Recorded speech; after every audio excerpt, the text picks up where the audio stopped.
सुमन ने छोटे से एक गांव के सरकारी स्कूल से इंटर की परीक्षा पास कर ली थी। उसी दिन उसका रिजल्ट आया था। उसके 80% मार्क्स आए थे और वह अपनी क्लास में सबसे ज्यादा नंबर पाने वाली लड़की थी। वैसे भी यूपी बोर्ड में इतने नंबर लाना अपने आप में किसी सम्मान से कम नहीं था। उसके नंबर सुनकर मोहल्ले भर में उसके तारीफों के पुल बांधे जा रहे थे। लेकिन सुमन के मन में अपनी इस कामयाबी को लेकर जरा भी खुशी नहीं थी। होती भी कैसे?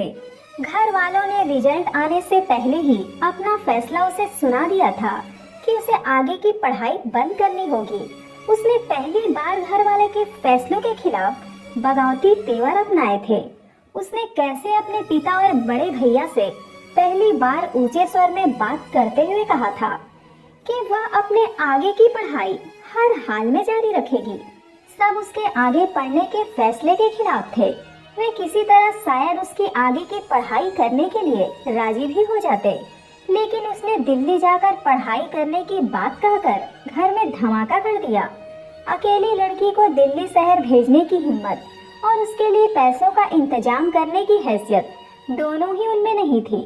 उसने घर वालों से कह दिया कि उसे उनसे किसी तरह के रुपयों की जरूरत नहीं, वह दिल्ली में अपना खर्च खुद निकाल लेगी। उसे दिल्ली यूनिवर्सिटी के कुछ कॉलेज के अलावा ज्यादा कॉलेजों के नाम भी पता नहीं थे, लेकिन खुद पर विश्वास था कि किसी न किसी अच्छे कॉलेज में तो उसका एडमिशन हो ही जाएगा। 10 दिन तक घर वालों से चले झगड़े के बाद वह घर से दिल्ली के लिए चली थी। उसे याद है, माँ ने घर से जाते हुए से 1300 रुपए हाथ में देते हुए कहा था कि उनके पास जो कुछ है वह यही है। ट्रेन की जनरल बोगी में उसे घुसने की भी जगह नहीं मिली, तो हाथ में सूटकेस और कंधे पर एक बैग टांगे वह स्लीपर क्लास में जा घुसी। सुमन का सफर शुरू हो चुका था। ट्रेन का यह सफर उसे बेहद सुखद लग रहा था। हालांकि मन में एक डर भी था कि अगर उसका एडमिशन कहीं नहीं हुआ तो वह किस मुंह से घर लौटेगी।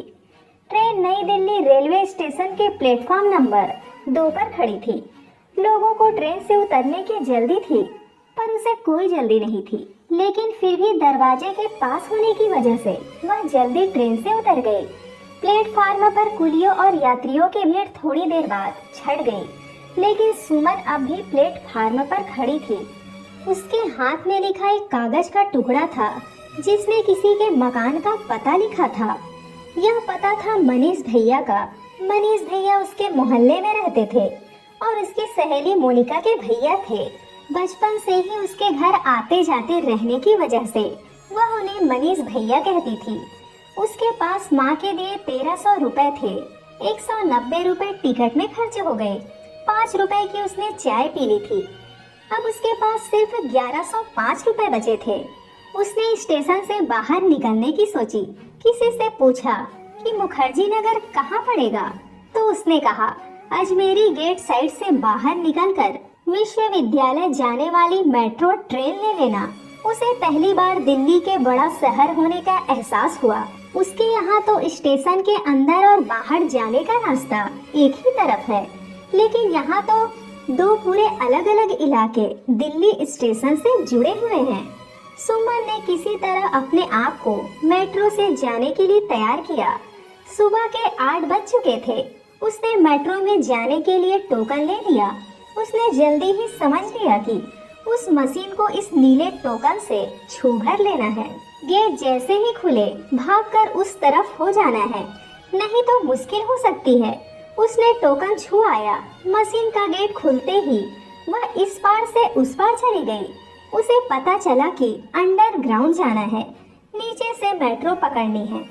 नीचे पहुंची तो वहां पहले से ही कई 100 लोग दोनों तरफ खड़े थे। उसके यहाँ में तो ऐसे लाइन में लगकर कोई ट्रेन में नहीं चढ़ता। उसे यह तरीका अच्छा लगा। थोड़ी ही देर में मेट्रो आ गई और वह विश्वविद्यालय की तरफ चल पड़ी। विश्वविद्यालय स्टेशन पर उतरने के बाद पहली बार उसका सामना एस्केलेटर से हुआ, लेकिन उसने इस पर चढ़ने के बजाय सीढ़ियों से ही चढ़ना उचित समझा। उसने वहां से मुखर्जी नगर के लिए रिक्शा ले लिया। 18 साल की सुमन अपने सपनों को सच करने दिल्ली पहुंच चुकी थी। सुमन मनीष के घर का पता पूछ रही थी, लेकिन 10 मिनट भटकने के बाद भी उसे घर नहीं मिला।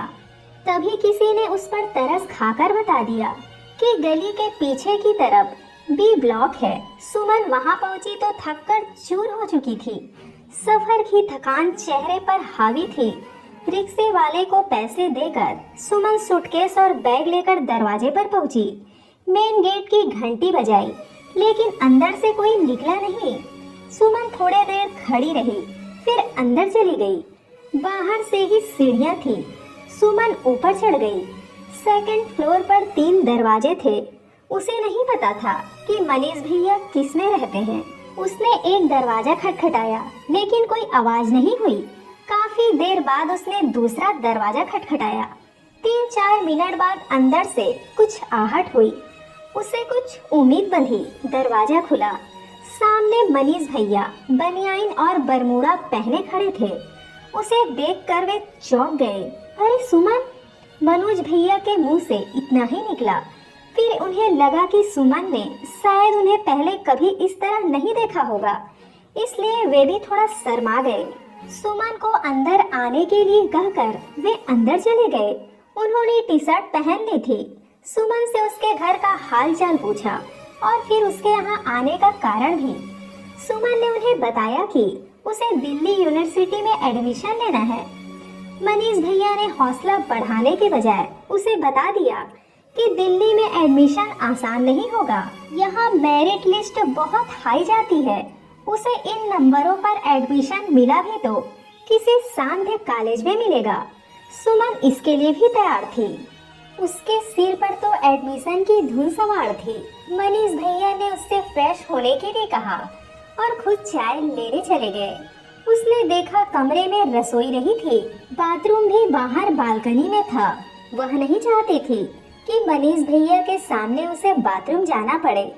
गांव वाली शर्म संकोच का दामन उससे छूटा नहीं था। मनीष भैया के लौटने से पहले ही वह तैयार हो चुकी थी।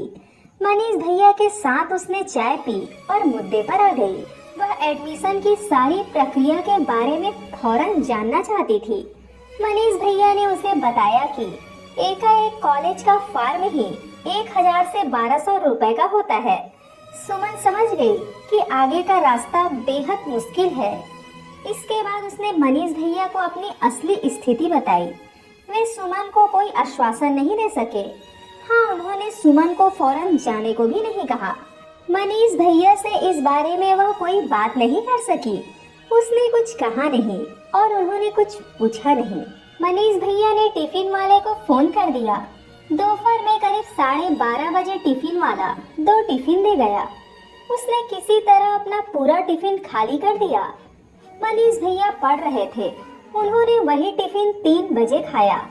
सुमन ने सोचा कि जिस टिफिन का बेकार खाना वह ताजा ताजा नहीं खा पाए, उस टिफिन को मनीष भैया बिना कुछ कहे कैसे इतनी देर में खा रहे हैं। सुमन शाम को उनके साथ नीचे गई। सिनेमा हॉल के सामने कटिंग चाय पीने के ये उसका पहला अनुभव था। वहाँ पर मौजूद सिविल सर्विस की तैयारी कर रहे अनुभवी लड़कों की नजर ने पहली बार में ही ताड़ लिया कि इलाके में कोई नई लड़की आई है, लेकिन मनीष भैया की मौजूदगी में वे उससे दूर ही रहे। सुमन ने ही देख लिया कि उसके गोरे रंग और तीखे नैन नक्श पर लड़के लट्टू थे। उसे लगा जैसे इन लड़कों की नजरें उसे कह रही हो, वेलकम टू दिल्ली। हालांकि उनकी नजरें सुमन के चेहरे पर कम, उसके उभारों पर अधिक केंद्रित थी। सुमन को इन लड़कों के अंदाज से थोड़ी सिहरन होने लगी। उसे समझ में आ गया कि लड़कों का बस चले तो वे कुछ भी कर सकते हैं। फिलहाल उसने अपना ध्यान चाय पर ही टिका दिया। मनीष भैया ने ही चाय के पैसे दिए। उन्होंने सुमन से पूछा, क्या तुम घर चली जाओगी? मुझे थोड़ा काम है, दोस्त के यहाँ से कुछ नोट्स लाने हैं। सुमन ने कहा, हाँ चली जाऊंगी, और वह वहाँ से 2 गली छोड़कर उस मकान में पहुँच गई। उसने सोचा जब मनीष भैया नहीं है तब तक वह कमरे की कुछ साफ सफाई कर दे। कमरे में था ही क्या, एक फोल्डिंग चारपाई, एक पढ़ने की टेबल, एक कुर्सी, एक अलमारी, किताबों की 2 छोटी रैक, एक सूटकेस, लेकिन फिर भी कमरे में अस्त व्यस्तता थी। सुमन ने सबसे पहले पलंग पर पड़ी धूल झाड़ी और फिर चादर और गद्दे झाड़ने लगी। गद्दा जैसे ही नीचे गिरा, गद्दे के नीचे से कुछ किताबें गिरी। सुमन ने सोचा कि जब कमरे में दो दो अलमारियां हैं, तो गद्दे के नीचे किताबें क्यों रखी है। सुमन ने उन किताबों को देखा। एक किताब पर लिखा था प्राइवेट लाइफ। सुमन ने अंदर पढ़ना शुरू किया। पहला पेज पढ़ते ही सुमन के बदन में झुरझुरी सी दौड़ गई। उसे अपने शरीर में कसावट महसूस हुई। उसे किताब पढ़ने में मजा आने लगा। सुमन जल्दी जल्दी किताब पढ़ने लगी। सिर्फ कुछ घंटों में उसने 35 पन्नों की किताब पूरी पढ़ ली। उसने किताब खत्म कर तुरंत दूसरी किताब पढ़ने के लिए उठा ली। साफ सफाई की बात तो वह भूल ही गई। ये घटिया किस्म की किताबें उसे बेहद मनोरंजक लग रही थी। उसने दूसरी किताब भी फौरन ही पढ़ ली। उसके बाद उसने दोनों किताब ठीक वैसे ही रख दी जैसे पहले रखी हुई थी, मानो उसने ये किताब देखी ही नहीं थी। इसके बाद उसने पूरे कमरे की सफाई की। उसे पढ़ाई की टेबल पर किताबें में दबे 100 के 5 नोट मिले। वह जानती थी कि ये पैसे मनीष भैया के ही होंगे। उसने किताबों से निकाल कर पैसे मेज पर सामने रख दिए। मनीष भैया के पास पैसे की कमी नहीं होगी, यह वह जानती थी। गांव में भैया के पापा का सबसे बड़ा मेडिकल स्टोर था। रोजाना करीब 15 से 20 हजार रुपए से कम की कमाई नहीं थी। मनीष भैया थे भी इकलौते। शाम के 7 बज चुके थे। सुमन को भूख लग रही थी, लेकिन खाने के लिए कुछ नहीं था। सुमन ने अपना सूटकेस खोला और अपने कपड़े ठीक करने लगी। दरवाजे पर दस्तक हुई। सुमन ने दरवाजा खोला। सामने मनीष भैया थे। उनके हाथ में एक थैली थी। उन्होंने सुमन से कहा कि भूख लगी थी, इसलिए मोमोज खाने के लिए ले आया। सुमन ने मोमोज नाम पहली बार सुना था। उसने पूछा, ये क्या होता है? अजीब सा आकार था उनका, लेकिन मनीष भैया को खाता देख उसने भी एक पीस उठा लिया। मिर्च की चटनी के साथ गरम मोमोज उसे पहली बार में अच्छा नहीं लगा, लेकिन भूख बहुत तेज लगी थी, इसलिए उसने दूसरा पीस भी उठा लिया। तब तक मनीष भैया की नजरें कमरे की सुधरी हुई हालत पर पड़ी, तो वे थोड़े परेशान दिखे और बोले, तुमने कमरा क्यों साफ किया सुमन? मैं सुबह काम वाली को बोल देता।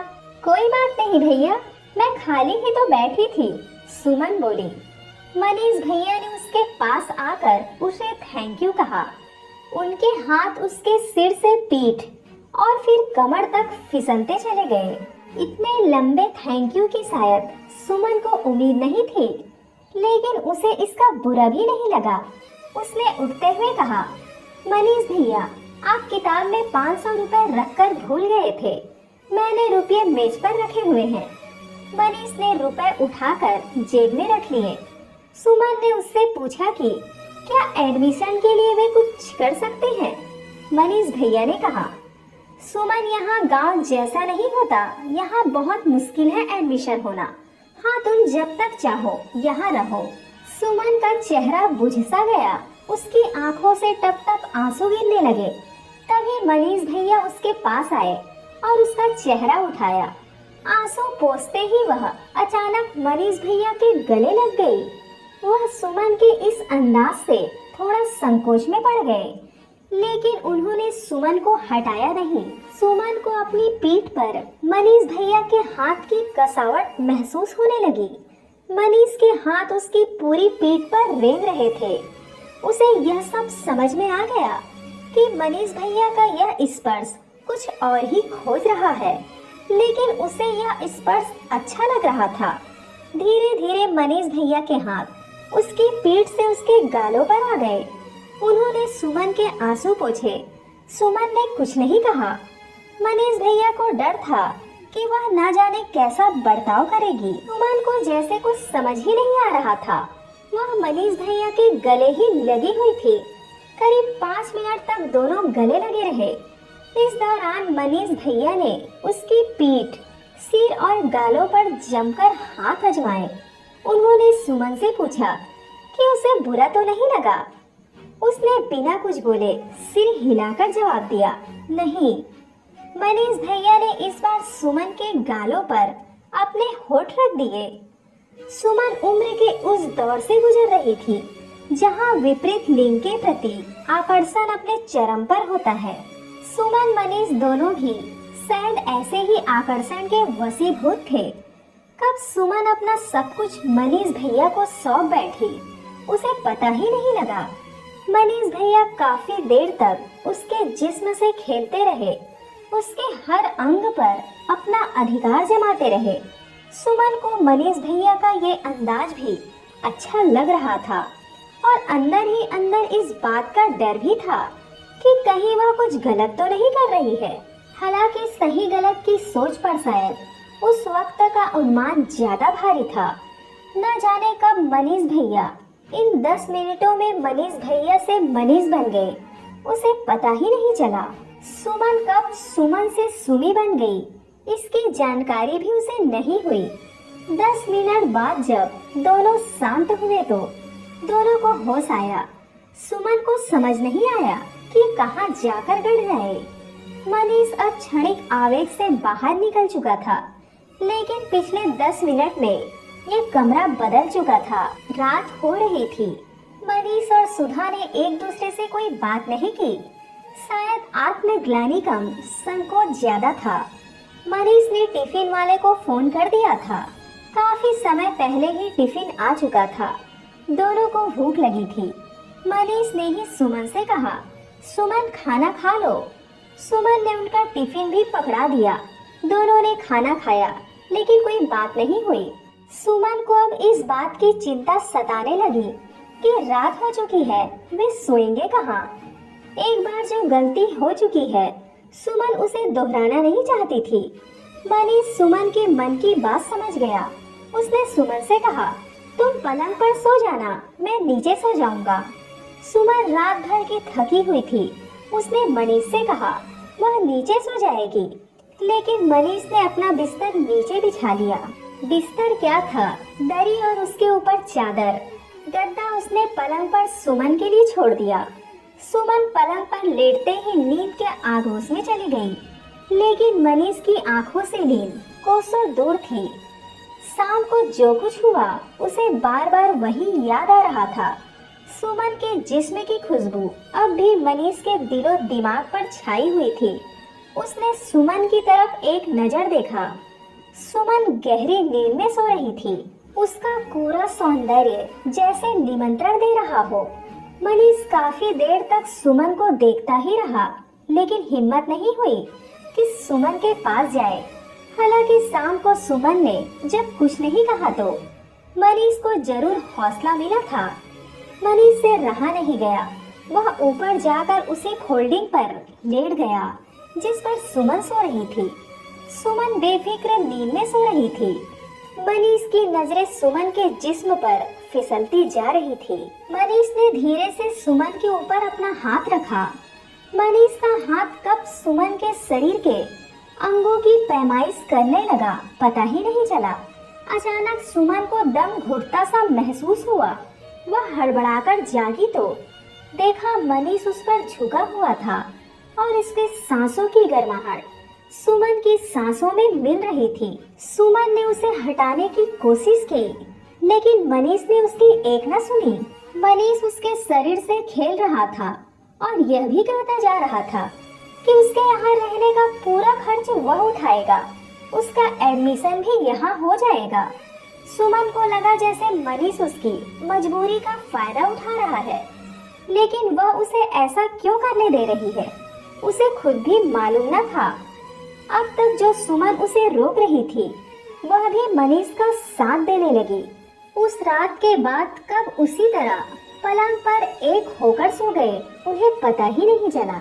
सुबह सुमन की नींद पहले खुली। सुमन को समझ नहीं आया कि अपनी इस हालत पर रोए या खुश हो। उसका दिल्ली में रहने और एडमिशन का सपना पूरा होता दिख रहा था, लेकिन इसकी कीमत क्या थी? सुमन का शरीर। तब तक मनीष भी उठ गया। सुमन ने मनीष की तरफ देखा भी नहीं, लेकिन मनीष सुमन के पास आया और बोला, परेशान मत हो, यह बात हम दोनों के अलावा किसी को पता नहीं चलेगी। तुम्हारे गांव में कोई इस बारे में नहीं जानेगा। इसके बाद मनीष ने एक बार फिर सुमन को अपने पास खींच लिया। सुमन की आंखों में आंसू थे। सुमन दिल्ली यूनिवर्सिटी में अपने एडमिशन के लिए क्या कीमत चुका रही थी। मनीष उसे अपनी बाहों में जकड़ता जा रहा था। मनीष की बाहों की कसावट उसके सके जिस्म पर बढ़ती जा रही थी। सुमन के आंसू उसकी छाती को भिगो रहे थे, लेकिन मनीष इन सब से बेपरवाह खेल रहा था। सुमन की माँ दिल्ली आई हुई थी, इसलिए वह वहाँ से 2 गली छोड़कर इस गर्ल्स हॉस्टल में कुछ दिन रहने के लिए आई थी, क्योंकि मनीष ने इतनी हिम्मत नहीं थी कि जिस सुमी से पिछले 2 साल से वे जिस्मानी तौर पर जुड़ा हुआ था उसके बारे में अपने घर वालों को बता सके। अब सुमी को भी इन बातों से फर्क नहीं पड़ता था। वह अपने घर वालों से भी कई महीने बाद बात करती थी। सुमन ने अपने जेब खर्च के लिए 2 ट्यूशन लेने शुरू कर दिए थे। बाकी खर्च मनीष उठाता था। मनीष उसके दिल्ली आने के पहले ही दिन मनीष भैया से मनीष बन गया था। हाँ, उसने पढ़ाई से अपना ध्यान नहीं हटाया। उसे एक अच्छे कॉलेज में एडमिशन मिल गया था। ग्रेजुएशन के 2 साल पूरे हो चुके थे, अब तीसरा साल चल रहा था। सुमन को उम्मीद थी कि उसे ग्रेजुएशन के बाद कहीं न कहीं नौकरी मिल ही जाएगी, नहीं तो वह किसी कॉल सेंटर में नौकरी कर अपना खर्च उठा लेगी और आगे की पढ़ाई कर लेगी। तब शायद उसे मनीष के रुपयों की जरूरत न पड़े, क्योंकि मनीष को अपना पाना उसके लिए 2 साल चले आ रहे रिश्ते के बावजूद भारी था। वह मनीष की शारीरिक भूख मिटाती थी और मनीष उसकी पढ़ाई की जरूरत को, उसने पढ़ाई के लिए जो कीमत चुकाई वह बहुत ज्यादा थी या नहीं, या वह आज तक नहीं समझ पाई। अगर वह ढील न देती तो क्या 2 साल बिता पाती इस अनजान 1.25 करोड़ लोगों के शहर में। तो दोस्तों, ये थी हमारी आज की कहानी। आपका क्या कहना है इस कहानी के बारे में? कमेंट करके हमें ज़रूर बताएं। वीडियो को लाइक कर दीजिए और चैनल को सब्सक्राइब करके घंटी को दबाकर ऑल पर सेट कर लीजिए, ताकि आने वाले वीडियो आपको तुरंत मिले। मुझे दीजिए अगली वीडियो तक इजाज़त। तब तक के लिए धन्यवाद।